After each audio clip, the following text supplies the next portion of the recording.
Today I fucked up by mooing on the toilet and discovering it actually works. I, 36F, had a hysterectomy last week, and recovery is basically just finding out how many ways your body can betray you.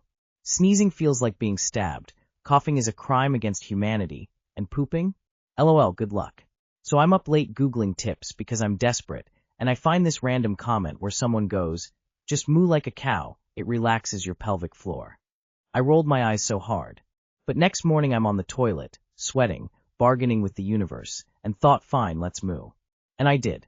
Like a legit, deep from the chest moo. And it worked. Immediately. Like my body just went, ah yes, cow mode engaged. Anyway, here's where I really F-ed up. My husband was literally walking past the bathroom as I was mid-moo.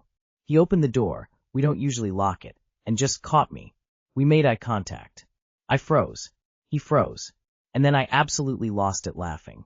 Except laughing after abdominal surgery feels like being ripped open from the inside. So now I'm sitting there on the toilet, crying, clutching my stomach, half laughing, half mooing, while my poor husband is standing there like, what the actual hell did I just walk into? He didn't know whether to comfort me, call 911, or just back out slowly and pretend none of it happened. So yeah, today I fucked up by mooing on the toilet and learning it actually works, but also permanently scarring my marriage in the process. Too long did not read. Had surgery, mooed to poop. It worked. Husband caught me mid-moo. I laughed so hard I almost ripped myself in half. Girl, I'm dying. I couldn't help myself. I tried a deep moo and could feel my pelvic floor relax, and my man, one room over, yelled, "Why are you mooing?" I'm trying that right now. Sorry. Don't come in, I'm mooping. I've heard that pretending to blow bubbles has the same effect and won't alert passerbys that you're pooping. And now you've sabotaged yourself, because any further attempts to moo poo, even in complete privacy, will bring up memories of this instance, and you'll start laughing again. Ow! All the best in your recovery. They often tell moms to moo in labor too. Today I fucked up, I'm a terrible husband. Today I realized I've been a terrible husband. We've been married almost a year, and my wife does pretty much everything. She plans the meals, she cooks the meals, she manages the finances, she makes lunch for me, and she makes sure I have what I need. You know what I do? The dishes and sometimes the laundry. We both work full-time jobs, and I'm also in school full-time, but that's no excuse. Today was really bad because I had already made myself lunches for the week and forgot. She's in the kitchen making me lunches, and when she opens the fridge, she is like, "What are these?" I instantly realized I fucked up. I got to thinking about all she does, and I'm such a terrible partner. She doesn't like my cooking and gets upset when I try it her way because I'm not doing it right. How can I learn more about finances? I just want to make her happy, and I've been failing. Too long did not read. I'm a terrible husband whose wife does too much. If she is particular about cooking, then you can do the washing up. Most importantly, you need to talk to her, acknowledge all of her efforts, thank her, and make the commitment to do better. She prefers her cooking and doesn't want you to cook, so chill out about the cooking. She probably feels the same way about the finances, honestly. You can ask her to teach you and see what she thinks about that.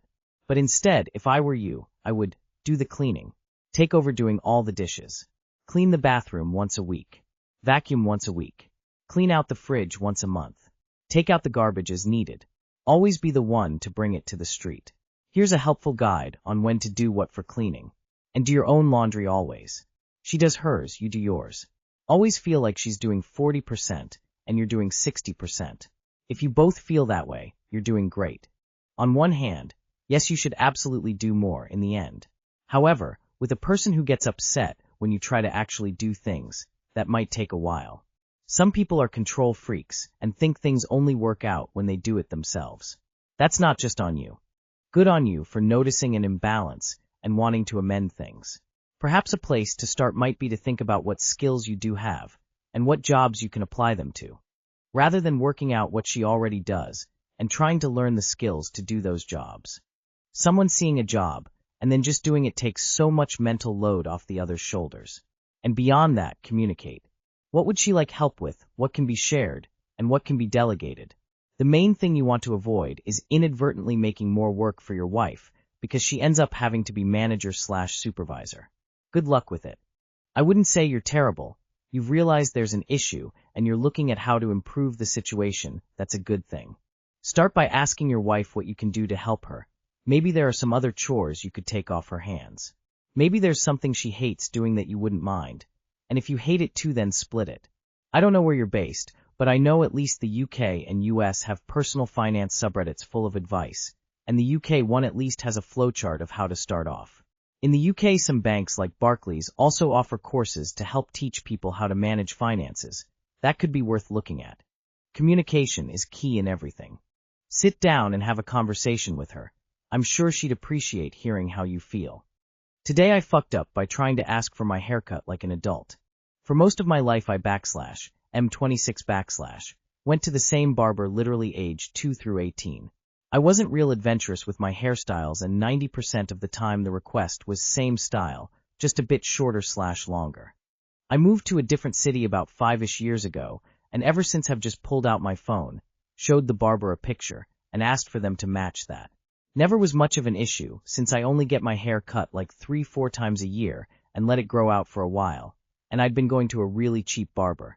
Recently though, I've started going to a nicer barber shop, and I wanted to start talking to my barber more like an actual functioning adult. Last time I went, I asked them how I should describe my haircut in actual barber terms. Repeated and confirmed it with them. I thought I'd squared everything away and was good to go. Apparently not. I tell the guy what I was told to say. He says something to the effect of, "Yeah, I do remember you get it cut short, so you don't have to come in too often." I say yeah and agree, because that's true. My regular cut is fairly short compared to what I was rocking at the moment. Because it's a fairly short cut, I've seen a lot of approaches to cutting my hair. Some people do scissors for the top, some use an electric razor, kinda dealer's choice as to how they approach it. So when he reached for his razor, I didn't think anything of it. But then he did the first pass of hair, and way more came off than I was expecting came off. I kept my composure and didn't want to make him feel bad. He did what I'd apparently asked for, but he did realize after a while it was shorter than I'd intended. He felt really terrible about it, but at the end of the day, the hair's been cut how I requested, and there's not much we can do. He told me how I should actually ask next time, and tried to comp half the price of the cut. The guy handling the checkout forgot to take it off, and I didn't notice till the receipt came through. But that's not even the major crux of the EFF up here. The real problem is, I've got anniversary pictures coming up this weekend. Paid a couple $100 for a photographer and am driving 4+ hours to a place that's very special to me and my wife. Now I'll have a buzz cut like a damn 10-year-old in the pictures I'm supposed to look back on and cherish for the rest of my life. Thought about trying to hide it under a hat, but I'm not really a cowboy hat sort of guy, and a ball cap is too informal. I'm sure down the road I'll laugh at it, already kinda am, for the most part, but man. Next time I'm pulling out my phone and showing my barber the picture like a damn middle schooler. Too long did not read. Asked for a haircut using barber phrases, got an unintended buzz cut before my anniversary pictures. That sucks, but at least it grows back. For future reference, adults use pictures to show what cut they want. If you want to use barber speak, you need to include specific lengths. You can use measurements, X inches/cm top, Y on sides, or for short lengths, blade guide sizes if you prefer. Either way, there's nothing childish about using a picture. Adults are just children that got bigger, achier, and less fun, so whatever you do with confidence is something an adult would do. For what it's worth, years down the road, people look back at the pictures that have stories or show someone looking different or funny more than they look back at the perfect ones. Forget barber terms. They can mean something different to different people. Once my boyfriend thought when they said about 2 all around, that they were going to give him a cut that was 2 inches long around the top. Instead, he got a cut with a number 2 guard on the clippers and ended up looking like a state trooper. It's best to just bring a picture, or a few, on your phone similar to what you would like. Pretty sure a buzz cut is not exclusively a kid style. Lots of adult men have them. A flat cap is a good nice but casual hat to wear in photos, just as an option. But yeah, it's perfectly acceptable to show your barber a few pictures of what you're going for. My man, your mistake was thinking that your effective and pragmatic communication was not adult enough. Stop measuring yourself against made-up standards and measure yourself on your effectiveness alone. You got this shit. I'd go with a fedora. Today I fucked up by not knowing I'm a Goofy Goober from SpongeBob was based on an actual song. I was at a party/gathering. I knew some people there, but I didn't know a lot of people there since I was invited by some friends. People were playing music on a speaker, and eventually one of the songs that pop up is this old song called I Wanna Rock. As it played, I started realizing how similar it was to I'm a Goofy Goober from the SpongeBob movie. I said to some friends, now realizing way too loudly, "Is this just the song from the SpongeBob movie?" My friends and people around us started laughing at my comment. My friends loudly explained that I'm a Goofy Goober wasn't an original song and parodying an old song. As they explained, this just allowed more and more people to hear the conversation and break into laughter. Embarrassing. In fairness, I don't listen to music that much, and legitimately I'm unaware a popular song even exists until I hear it in a movie or some other context. Like obviously All Star, Holding Out for a Hero, Live and Let Die, I know as songs from Shrek. The Immigrant Song in Guns N' Roses, I know as songs from Thor. A ton of songs I refer to as songs from Guardians of the Galaxy. I remember when they were advertising that new Lilo and Stitch movie. All the ads kept playing this song going Stitch is back. All right. I remember thinking, that's pretty catchy. Just found out that was from an actual song.